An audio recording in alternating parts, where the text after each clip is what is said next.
Good afternoon. It's 5 o'clock in the UK. It's midday in Toronto, and apparently it feels like minus 10 Celsius, which for the Americans listening in the audience or live now, that's cold. My guest today is Emree Siaroff, who I have known for, I was counting, over 7 years, and is somebody who works around leading people at a highly strategic level, and I always find wisdom in listening to his thoughts. So with that, over to Emree to introduce yourself, and we'll be talking, as always, about what comes next. Thanks, Tom. Thanks for the kind words. It's funny. It is a cold day today, but we haven't had a very cold winter by our standards. So actually, kind of happy to be enjoying the snow today. And thanks for the opportunity to be on your podcast. I was sort of reflecting this morning. How often do you get the opportunity to come on something like this and just share with people what you're thinking and where your ideas are at and what your feelings are at right now, and hopefully found valuable by some folks. In terms of me, my background, I'm somebody who's been in the human resources game now for almost 30 years. At a Canadian level, at a North American level, and at a global level, where I've had the opportunity to lead teams of HR professionals around the world and work on some really great leadership teams. And I was reflecting about your question about what comes next, and I thought I'd start off by talking about what comes next by talking about what has been and sort of what's brought me to today and what's brought us to today. And kind of, I'll start this story probably about a year back, where I was sort of reflecting on my career, reflecting on my life, what I'd accomplished, and what I was really feeling, I think, as I reflect back, was that I wasn't performing the way I wanted to perform. I wasn't having the impact I wanted to have, and I wasn't making the difference that I wanted to make. And so, following some conversations and thoughts and backs and forwards, I ended up deciding to take a sabbatical. So probably around September 1st of this past year, 2020, I decided to launch into a 6-month sabbatical. And I'll tell you, I had some thoughts about that. I thought about it a few times because, as you know, around September we were we're thick in the middle of COVID. And was that a wise move? And was it a strategic move? And did it make sense? And certainly looking back now, it certainly was. The first 6 weeks, I did nothing. I really honestly did nothing. And for those that have ever had the opportunity to sort of wind down from a whole lot of years of working, it honestly took that long. It took me till Canadian Thanksgiving, which is about the middle of October, to really feel that I'd relaxed and cleared my mind and could sort of start to rethink. And that took me then about another 6 weeks of really reading and thinking and reflecting and just having the time again to really, just to really regain my perspective.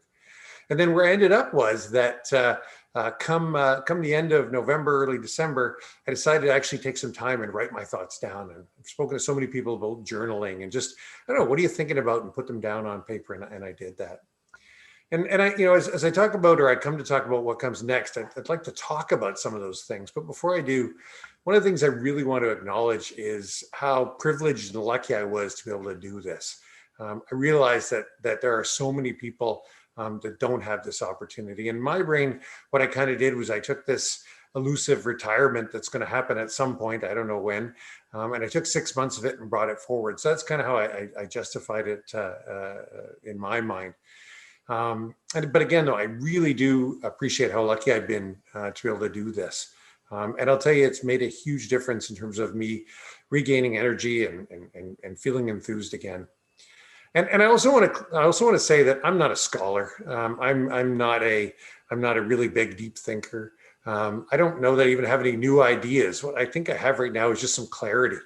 And I think that I'm in a position where I have a lot of hope that if we all try, we can do something differently and kind of make lemonade out of lemons from the pandemic, and maybe do some things differently.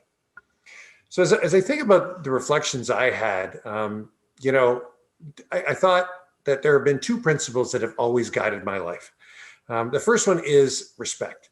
I really fundamentally believe that if you respect all people, ideas, thoughts, things, then that'll make the world a better place. And so respect is key. And the other one that has always been important to me and my family is to put the collective ahead of the individual. And that if you really think about the greater good and you put energy and effort into paying it forward, it can have a huge impact in the world today. And as I reflected on these two thoughts and did a lot of reading, my reading brought me to David Brooks' book, The Second Mountain, a book I quite enjoyed. Now, like any business book you read, I think you got to take your nuggets out of it. I think there's stuff that resonates for some folks, not for others, etc. But in that book, what I really took away from his thinking was this concept that over the last 50 years, we've moved to a state of hyper individualism, certainly in North America and the Western world. And Brooks talks about how there's always been a tension between I and we, but now we're leaning more towards I than we ever have before. And in many ways, we've lost our connection to community.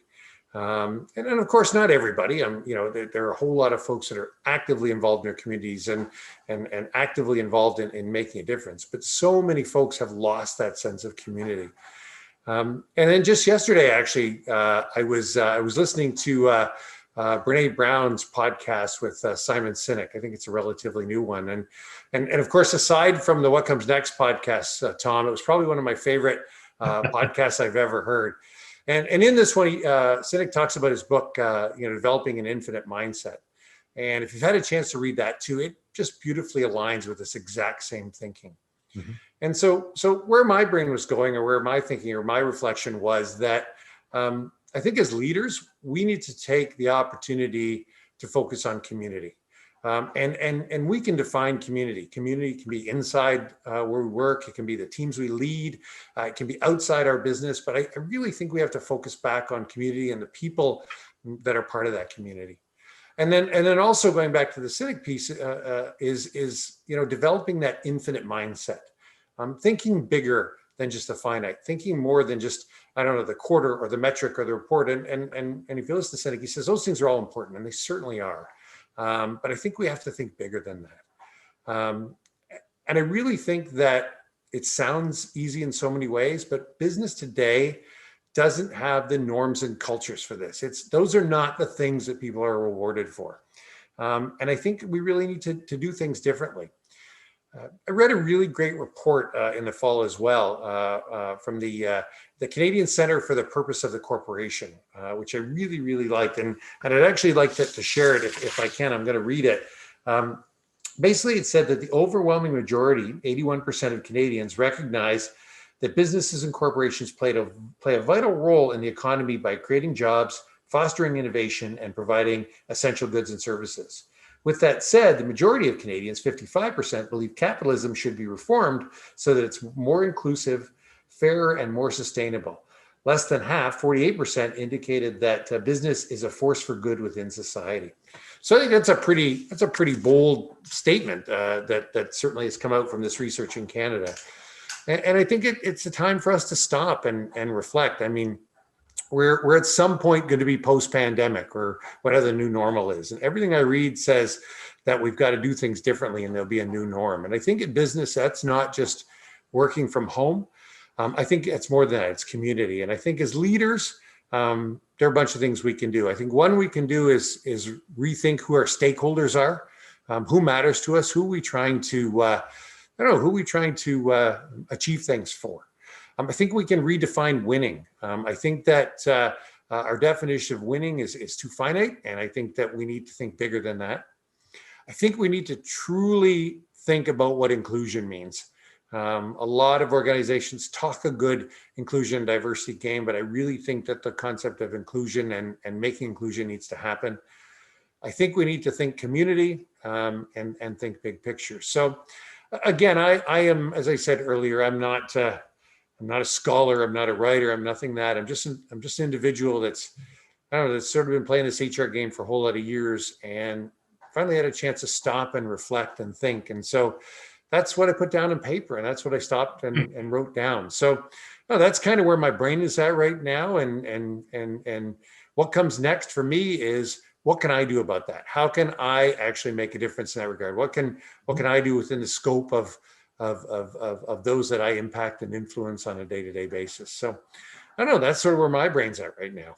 Brilliant, fantastic. And you said you'd put your thoughts down on paper, and when we spoke a few weeks ago, you shared some of that with me, and that's fantastic.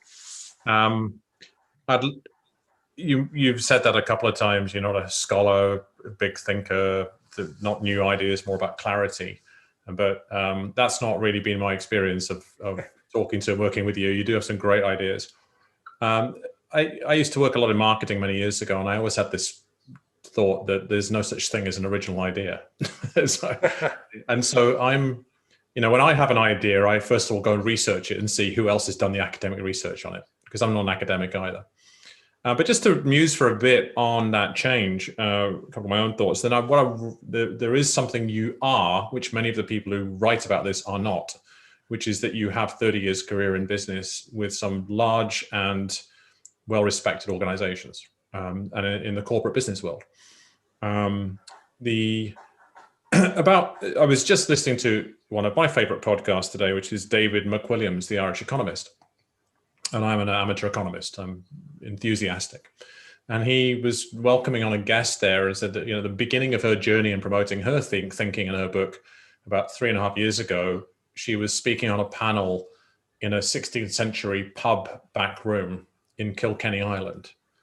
And I remembered I was in the room with like 50 other people. So the audience was fine, apart from this dodgy Scottish Caymanian that was in there. And the lady's name is Kate Rayworth, and she's an academic, and she's written a book called Donut Economics. Kind of a placeholder name, but it really talks about how, if you think of a donut, it thinks about the measurements you can have around the donut, and it's just a different way of measuring success. Whereas we focus on GDP growth, we focus on, this extractive industries, as the stock exchange is now going to start calling mining and oil and gas and other industries. And people are going to stop investing in extractive industries. The thing is, there are so many people actually talking around the sort of ideas that you have, brought additional clarity and energy, enthusiasm to over your.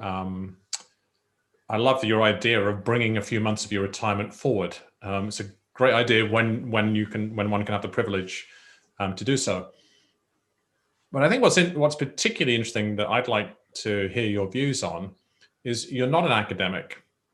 You're not running a small social enterprise, right? You've been working with organizations that are listed companies or massive partnerships that span the globe, basically, in a very, very senior people role, HR role. So I'm intrigued to get your thoughts on what could come next in terms of, not at a granular level, but strategically, what can we look at doing differently around looking at winning differently, who our stakeholders are, how we do inclusion differently, and about community and respect. So. Well, I think as I said earlier, Tom, the biggest challenge is, I don't know, the norms and the values and the cultures that we have in place within organizations. And don't get me wrong, there are a lot of phenomenally wonderful organizations out there that do really great things and do believe greatly in doing good stuff. But I think when it comes down to it, not enough of them focus on their why. And again, I'm going back to Cynic again, as you can imagine, or you can gain. I've got a few favorites that I like to go back to. And as he says, thinking through what your why is and what's your purpose and why do you exist. And I'm not talking about a mission statement or a vision statement. Why do you truly exist?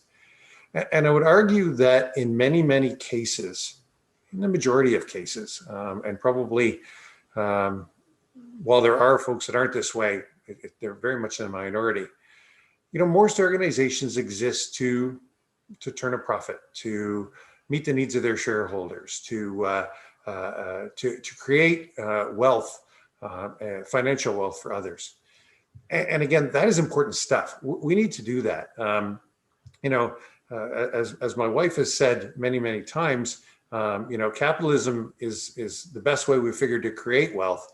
What we haven't figured out is how to then distribute it and get it to other folks. And so, we need to do that. But is there not also an opportunity to revisit our cultures within our organizations and align with that, make it equally important to meet the needs of all of our stakeholders, including the people that are part of our organizations. Obviously, having been in human resources all my life, that's key to me. Making sure that the environment is a fundamentally key stakeholder in the things we do, and I don't just mean checking a box to say that we have a good environmental strategy, but actually making a difference in that regard and making it important. And then the communities in which we participate, and those are inside and outside our organization. But in order to do that, you need to change, again, back to that culture. And I think to do that, you need to look at how are leaders measured? What are the true measurements on a leader's scorecard for which they are rewarded? Mm-hmm. And how does that translate through to their accomplishments? I think you got to look at boards. I know there are a lot of really wonderful people that sit on boards, but primarily their focus has been to, as set up over the past, hundreds of years, to protect the interests of shareholders and to monitor the interests of shareholders. But maybe we need to get some diverse thinking in that regard around broader communities and such. And I think if you do all of these things and change the cultures within, I think that we can have a huge impact. I do think there are people and organizations doing that. I think a lot of them tend to be maybe sole proprietors or individual companies or individuals that are not beholden to shareholders or other stakeholders that are able to do that because that's what they fundamentally believe. But unfortunately, there are only so many of those folks in the world that are large enough to be able to move the dial massively. Whereas if we can move that dial within large corporations, that's how we can make sustainable change within the organization. So I don't know. I don't have all the answers, but I know I have a lot of thoughts and a lot of questions. So maybe when you and I were talking offline a few weeks ago, but one of my things about scaling scaling impact is if you can move the needle on a large corporation 1%, you probably make a lot bigger difference than if you move the needle 100% on a tiny enterprise. Right. So we all have to find our place to play in the world, and potentially somebody with your background and CV or resume has the ability to do that more than somebody who's never had that commercial experience, because profit is important to scale your why. And if your why is to enrich shareholders, if your why is to make short-term profits, that's perhaps your why. If your why starts to shift and move that needle towards perhaps, I like what your wife says, phrase is that capitalism is the best way we've found to create wealth, but we need to find a way to distribute it. And what suddenly occurred to me was, what if we redefine wealth? Mm-hmm. Right. So like redefining winning, right? Redefining winning. So GDP growth. What about a zero GDP world? Zero GDP growth world. What might that look like? Lockdown has seen wildlife come back to cities, right? When there was full lockdown, and it's we've seen less NO2 polluting the air. And if you were to walk down downtown Toronto when things were locked down at times last year, or downtown London, right, you could smell the air differently, right? And and we saw the memes around nature is healing. It's like, yep. But there's some truth to that. So these are really, what we're talking about is some very, very big picture things. However, for those who have the ability to have any level of influence to institutional shareholders who weigh upon boards a lot because they're the people who represented. And, and therefore to the mindset of chief executives and board members of listed companies, then that can have a really disproportionate impact, because rather than them simply being there as pure capitalists to create wealth, if we redefine wealth in a more holistic fashion, then it's not such a struggle to redistribute and have that argument as to, is it the role of government to tax and redistribute wealth, or, what if the output of the company actually creates ecological and people well-being wealth? And so it can sound really Pollyanna-ish in a way, but there are live examples of people thinking this way and doing this in the corporate world, because ultimately,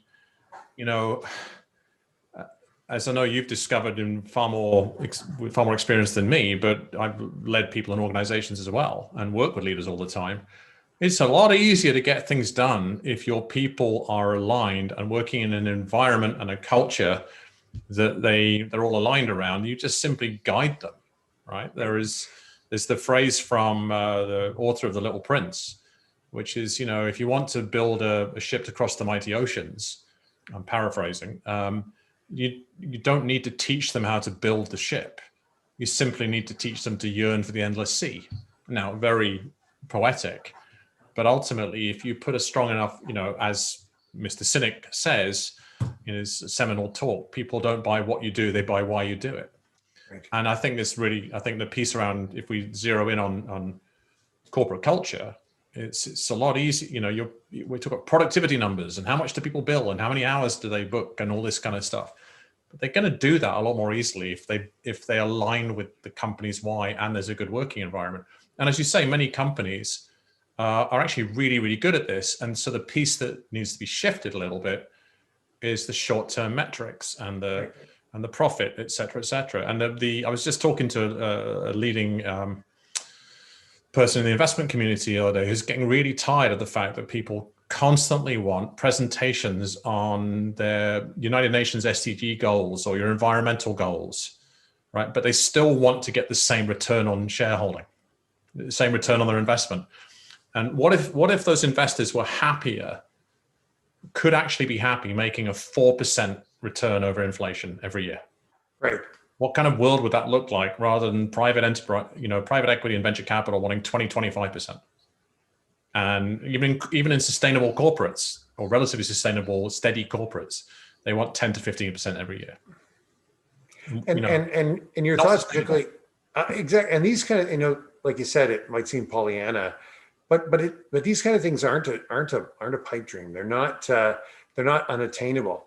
Let's look back to February, March of last year, a year ago.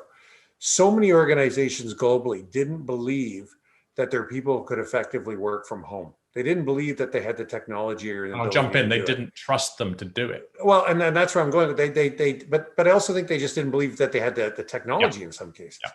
But they had to do it, right? And it kind of happened, and it was forced. And to your exact point, one of the outcomes was just having to extend trust, right?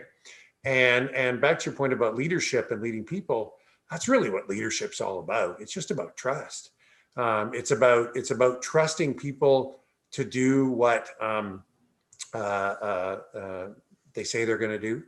It's about trusting your leaders that they're going to support you and be there for you. And that's not easy. It doesn't mean that you just sort of let people go. It revolves around conversations and connecting with people and talking to folks, and really being involved with them. So it does take a lot of work. But the point is that these things are doable. We've seen in the last year that things we thought we could never accomplish, we have accomplished. So I think that if we put our mind to it and we take the time and think, and again, I want to go back to sort of what I started this conversation was for me, none of these things are new. None of the ideas are new. But what I actually had the opportunity was to stop and just reflect and think about it.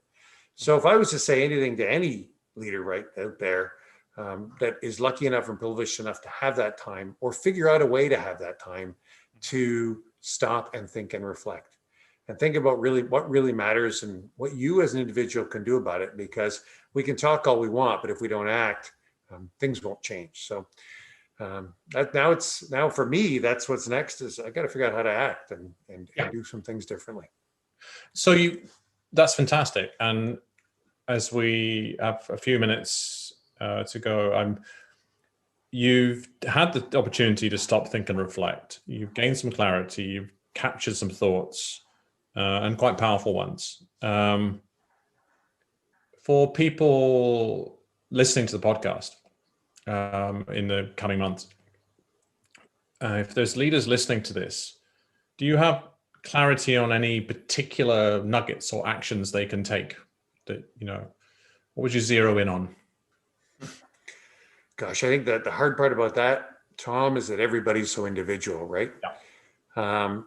But I would say, as I've already said, really try to take this time to stop and reflect and understand what's important to you, and don't see that through the lens of other culture, like other organizational cultures or perspectives. See what really truly matters to you, and then once you've done that, take the time to write it down. That to me was the big difference, right? Like all these years, I've never taken the time to actually write it down. And I wrote it in the concept of a white paper. And that was no intent to do anything with that other than it forced me to think.